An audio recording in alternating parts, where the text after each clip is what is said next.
Here's what they're not telling you about these college football playoff rankings, and it's a shame because they should have been telling you all along. If you don't listen to another single part of this video, you need to listen to this part right here because it's highly important.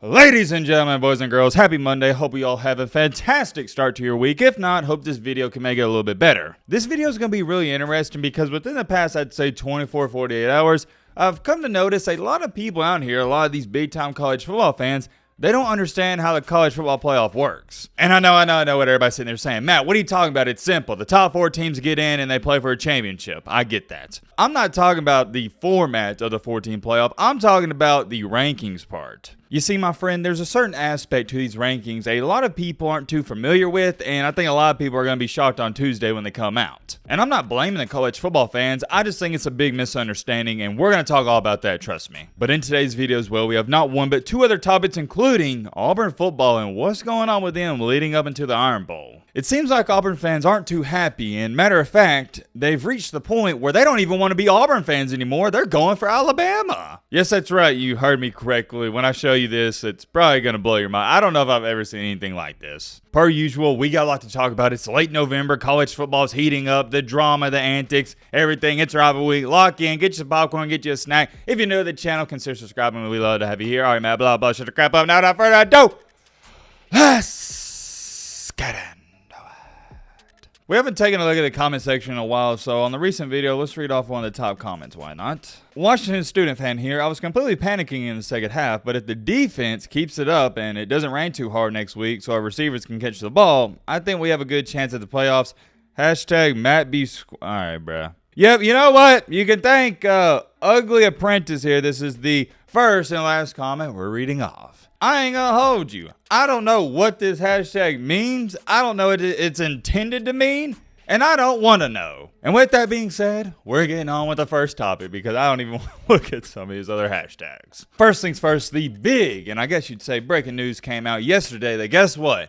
Good old Cam Rising, he's coming back next year. Yes, that's right, you heard me correctly. Cam Rising, who has been playing college football now for 7-something years, is coming back for it. I think what is this, his 7th or 8th season? For those of you that don't know, Cam Rising, he started out at Texas in 2018. And he's going to be back next year for the year 2024. What about that?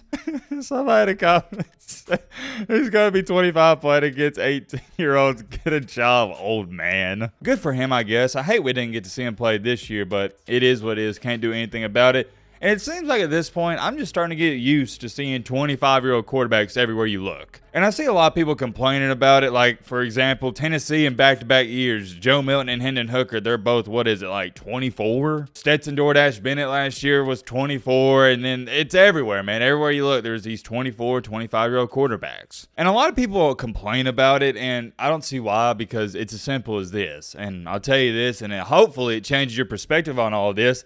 If somebody's playing college football at 24 or 25 years old, there's a reason for it. There's a reason they haven't went to the NFL. They're not good enough. That COVID year just screwed up everything because it gave everybody a free year of eligibility, and now it's why you see 24 and 25-year-old quarterbacks. However, getting back on track here at Cam Rising, I will be excited to watch him play next year because I was excited to watch him play this year, and he just couldn't give it a go. Moving along to our second topic here, though. Okay, we all know the Iron Bowl is coming up this Saturday, and Auburn is coming off that embarrassing and atrocious loss to New Mexico State, in which Auburn paid a $1.8 million to come into their home stadium, put them up on the locker by the underwear, spin around and slap them a couple of times, and destroy them. But anyways, my point of bringing up the New Mexico State loss, I don't want to talk about it a lot because I know Auburn fans, you just want to forget it, is because check out what an Auburn fan had to post on one of the message boards after the game. And this got 91 dislikes, so yeah, Auburn fans weren't too happy about this. He put out there, I've encouraged my kids to cheer for Bama. Most of their friends are Bama fans anyway, and I don't want them to have to experience the same fandom that I've had to. I just love them too much to do that to them. My immediate reaction to this is I don't know if this guy's trolling or I don't know if he's being dead serious. I really don't. He could just be trying to crack a joke. You don't know. I hope he's trolling, but let's just say for the sake of this video, he's being dead serious. I don't know where this person is from, but I assume the state of Alabama. And I'll give you my first-hand perspective on growing up in the state of Alabama as an Alabama football fan or just a football fan in general.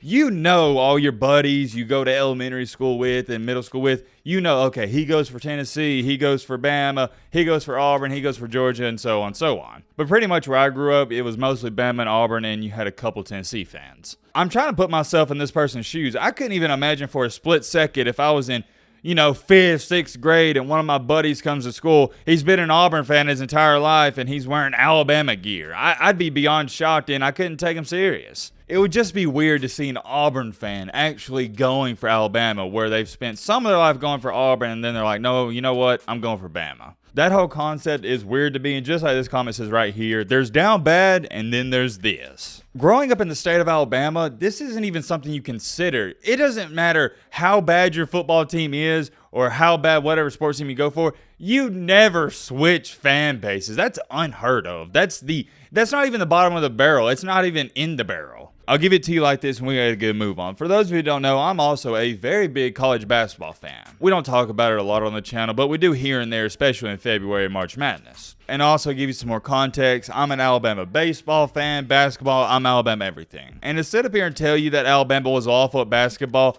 all throughout my childhood and even up until recently might be understating it. We made the postseason, the March Madness tournament where 68 teams get in. We made it like twice in a 15-year span when I was growing up. It was bad. It was awful. Went through multiple head coaches, but never for a split second did I think about rooting for Auburn or any other team. No. You go for your team and that's that. And what makes going for your team so special is finally, recently in the past couple of years, after going for Alabama basketball my entire life and we've sucked, we're now a legit top 15 team. And that's what makes rooting for Alabama basketball now so sweet, because I remember all the hard and difficult times, and it makes the great times that much sweeter. My point is, you don't switch up on your team, and heck, now that I think about it, I remember watching Alabama lose to Louisiana Monroe. Obviously, I don't agree with this, but you do what you want. It's your life, not mine. Don't care. But now, finally, moving on to the main topic, the main encore, the main reason you clicked onto this video.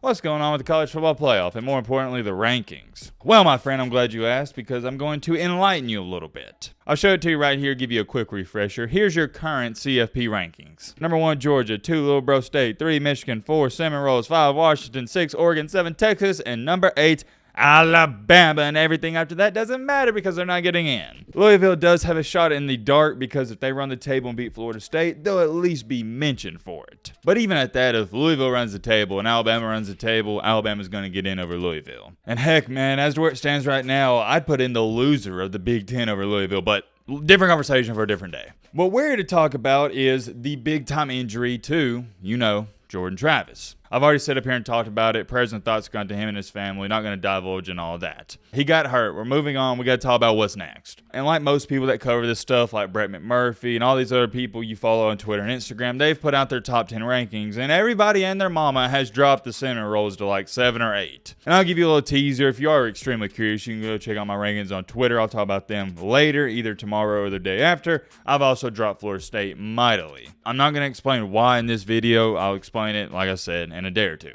But here's where the problems are going to start to arise, and a lot of these football fans are going to be like, wait a minute, what's going on? Here's what they're not telling you about these college football playoff rankings, and it's a shame because they should have been telling you all along. If you don't listen to another single part of this video, you need to listen to this part right here because it's highly important. Number 1, the CFP does not formulate these rankings based off of injuries. Number 2, they also don't project. Let me say that again. They don't project. What do I mean when I say they don't project? It's as simple as this. They don't look at Florida State at number 4 and go, oh, well, they got their backup quarterback. He'll probably be a little worse than Jordan Travis, so we're going to derank him. No, that's projecting. The committee doesn't know if Florida State's going to play worse without Jordan Travis, and they're not going to project that. That's one of their rules. They're also not going to drop Florida State based off of an injury because they haven't seen this backup quarterback play. And you're going to have some people say, well, Matt, he played against North Alabama. Dude, it's an FCS team. I mean a real legit team. And since the committee, number 1, doesn't drop teams on injuries, and number 2, they don't project how Florida State's going to play or fare out with their backup quarterback, they're not going to drop them. I'd be shocked if they did. Worst case scenario, they're going to drop Florida State at number 5 and they'll boost up Washington. But here's another thing they're not going to tell you. That's more so of they're giving credit to Washington for that win over Oregon State. If Washington jumps Florida State tomorrow night, it has nothing to do with the injury of Jordan Travis. It's more so about Washington. Can't emphasize that enough. But as where it stands right now, the only action I expect to see in these rankings tomorrow night is Florida State's going to flip-flop with Washington. That's it. And I'm already expecting Twitter to blow up and everybody's going to say, what?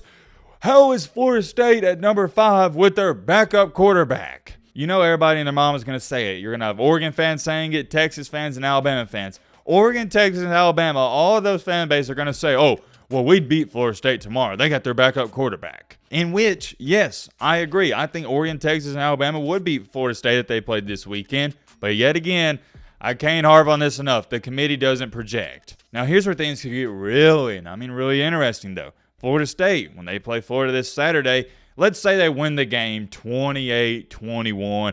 Or let's just, because Florida's got their backup quarterback. Let's say it's more so of 21-17. Florida State gets lucky, and their quarterback plays awful, has like 120 passing yards, 3 interceptions, and 1 touchdown. If that happens, then expect, not this week, but next week, Florida State to drop in these rankings. But for now, at least, the committee's not going to project that the quarterback's going to play bad or worse than Jordan Travis, if that makes sense. Florida State is currently not better, in my humble opinion, than Oregon, Texas, and Alabama, and I think even the committee believes that, but the way they do their playoff rankings, and I think they've done a terrible job of communicating this to the public, is Florida State will be ranked ahead of these teams tomorrow night. And I'll make this clear right now. I haven't even said this, but I don't like it. Because to me, if Florida State played Alabama tomorrow, if they played Oregon tomorrow, and even if they played Texas tomorrow, they're not going to be favored in that game with their backup quarterback. And if you had to pick tomorrow who's going to win, these committee members had to pick who's going to win, Florida State versus Oregon, Texas, and Alabama, they're not picking Florida State. I know they're not. But yet, you're going to sit up here and tell me Florida State is ranked higher than these teams. You see what I'm saying? It doesn't matter if I like it or not, though. That's how it is. I did want to explain this to y'all, though, before tomorrow night. So hopefully you're not too shocked. Let me know your thoughts down below. But